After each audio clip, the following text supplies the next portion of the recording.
Shalom saudara, ketemu lagi. Tetap semangat di dalam Tuhan. Penyertaan dan berkat Tuhan menjadi kekuatan kita. Amin. Nah saudara, kita kalau dengar berita, khususnya kalau saudara memang ada di media sosial ya, kita mendengar ada satu kejadian yang viral ya. Bagi saya viralnya bukan isu PKI-nya yang digoreng ya, tapi ketika orang yang mengalami, yaitu Syekh Ali Jaber, dia datang ke studionya si Deddy Corbuzier. Di situ ada terjadi sebuah pembicaraan, dan saya menemukan memang saya rasa memang saya salut, saya hormat sama Syekh Ali Jaber ini. Memang kita nggak curiga yang lain, tapi dia memang orang yang belajar sesuatu ya, agamanya yang dia jalani. Tapi yang paling membuat saya kayak teringat sesuatu adalah bahwa dia ditusuk ya, bahwa terjadi seperti ini, dia bisa tenang, dia bisa tidak marah, tidak benci dan sebagainya. Dia mengatakan bahwa dia belajar Nabi Muhammad. Jadi melakukan sesuatu yang dengan tangan benar, tangan kanan, masuk masjid, kaki kanan lebih dulu dan sebagainya, terhadap istrinya dan apa. Bagi saya dia sudah berhasil melakukan sesuatu dengan mengikuti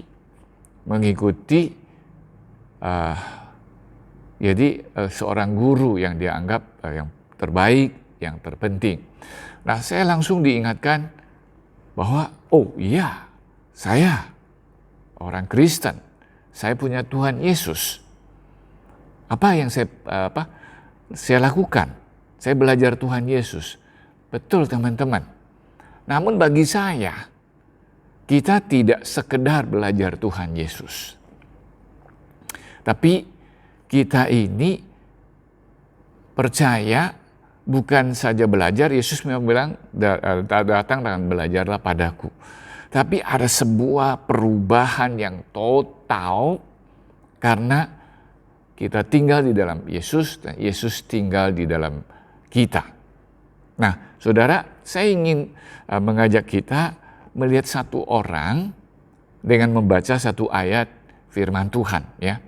1 Timotius pasal yang pertama ayat 15 ya. 1 Timotius pasal pertama ayat 15. Coba kita akan bacakan.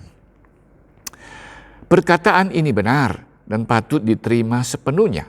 Kristus Yesus datang ke dunia untuk menyelamatkan orang berdosa, dan di antara mereka akulah yang paling berdosa.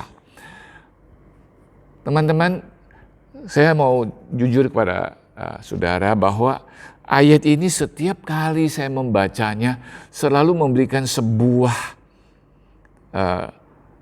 dorongan, sekaligus teguran, koreksi dan sebagainya kepada diri saya dengan melihat kepada yang menulis ini, yaitu Rasul Paulus. Dia menuliskannya kepada Timotius. Dan saudara tahu, ketika dia menulis ini, sebetulnya dia sudah menjadi rasul.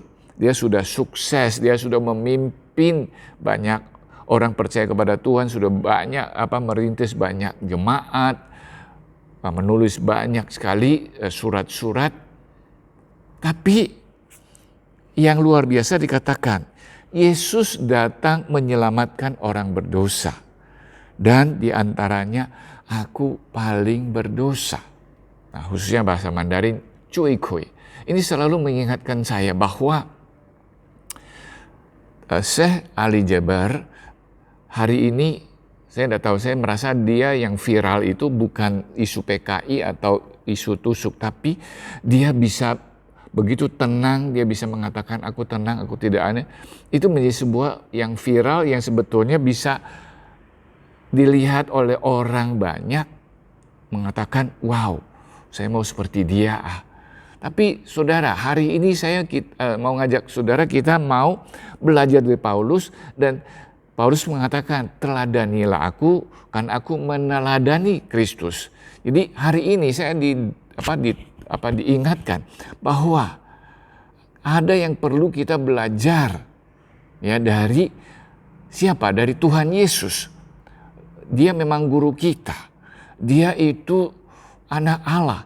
Tapi yang paling penting teman-teman, dia adalah juru selamat. Nah, kalau di WA jemaat ya, WA jemaat, saya ada kirim satu video lagu. Lagu itu bahasa Inggris tapi ada terjemahan Mandarinnya, bahwa di dalam Kristus ada damai. Nah, saya waktu dengar lagu ini khususnya dinyanyikan oleh seorang anak yang umurnya 5 tahun, tapi dia bisa mengekspresikannya dengan luar biasa. Ya, bagian di mana dia katakan ketika tidak ada harapan, dia memberikan harapan. Ketika orang sudah tidak kuat berjalan, dia memberi kekuatan. Dia ekspresikan dengan baik dan ditemani oleh seorang yang mungkin ayahnya dengan suara yang bagus juga. Mereka menyanyi mereka berduet dalam mengatakan ada damai dalam Kristus. Nah saudara, saya mau ajak saudara begini, di tengah saat seperti ini, ya baik kita akan masih terus menghadapi pandemi COVID ini, atau seperti Syekh Ali Jaber ditusuk atau mengalami sebuah luka, mengalami sebuah kehilangan dan sebagainya. Adakah damai? Bukan sekedar tenang, bukan sekedar adem-adem, tapi damai. Sebab apa? Ada Kristus yang tinggal dalam diri kita. Kristus yang mana melalui kita percaya, kita terima dia sebagai juru selamat kita, dosa kita diampuni, dan dia juga mengajak kita belajar dari dia. Bahkan dia minta supaya kita tinggal di dalam dia dan dia tinggal dalam diri kita, yang membawa kepada kita damai di segala keadaan. Waktu tidak ada harapan, dia memberikan harapan. Waktu tidak ada kekuatan, dia beri kekuatan. Tapi yang paling penting adalah dia sudah mengangkat kita, menyelamatkan kita dari dosa. Kita tidak lagi hidup sebagai orang yang dikutuk, tapi sebagai anak-anak Allah. Kita terima status sebagai anak Allah. Kita akan menerima segala kemuliaan dari Allah. Ini harus membuat kita hari ini, di tengah semua kejadian, di tengah semua tantangan yang mungkin membuat kita kehilangan pengharapan, kita mulai capek, kita mulai merasa banyak hal yang rasanya kenapa. Jangan saudara, harus datang kepada Tuhan Yesus. Dialah yang menyelamatkan. Nah, ketika Paulus mengatakan di antaranya akulah manusia yang paling berdosa. Sebab dia selalu mengingat kembali, selalu mengingat bahwa kalau kita masih hidup di tengah dunia ini hanya mengandalkan rasa nyaman, rasa tenang, ya, kita memiliki sesuatu, kita dihormati dan sebagainya, bahkan kita tetap sehat, itu bukan. Itu adalah sesuatu yang salah sebetulnya. Kita mengandalkan bahwa kalau kita sehat, kita kaya dan apa, tapi haruslah Yesus yang menyelamatkan kita, itu yang memberikan damai. Nah, jangan kita hidup dalam suatu yang dimaksud oleh Paulus, sesuatu hidup yang perasaan berdosa. Dia mengandalkan itu, dia mengandalkan lain. Tapi dia mau andalkan Kristus yang datang menyelamatkan orang berdosa, walaupun dalam hidupnya dia selalu ada banyak masalah, tapi dia akan datang kepada Tuhan. Dialah sumber damai sejahtera. Nah saudara, Untuk renungan hari ini, bisa saudara buka dulu video lagu itu dan saudara simak, saudara dengerin bahasa Inggris yang sederhana dan sangat-sangat luar biasa memberitahukan kepada kita. Dialah yang memberikan damai buat kita. Biarlah damai Tuhan tidak pernah hilang dalam diri kita semua, diri Anda, di tengah semua kejadian. Karena itu yang Tuhan kehendaki. Sebab Dia udah kasih tahu kita, di dunia kita ada duka cita, di dunia ada kesulitan. Tapi Dia akan memberikan damai sejahtera. Tuhan memberkati.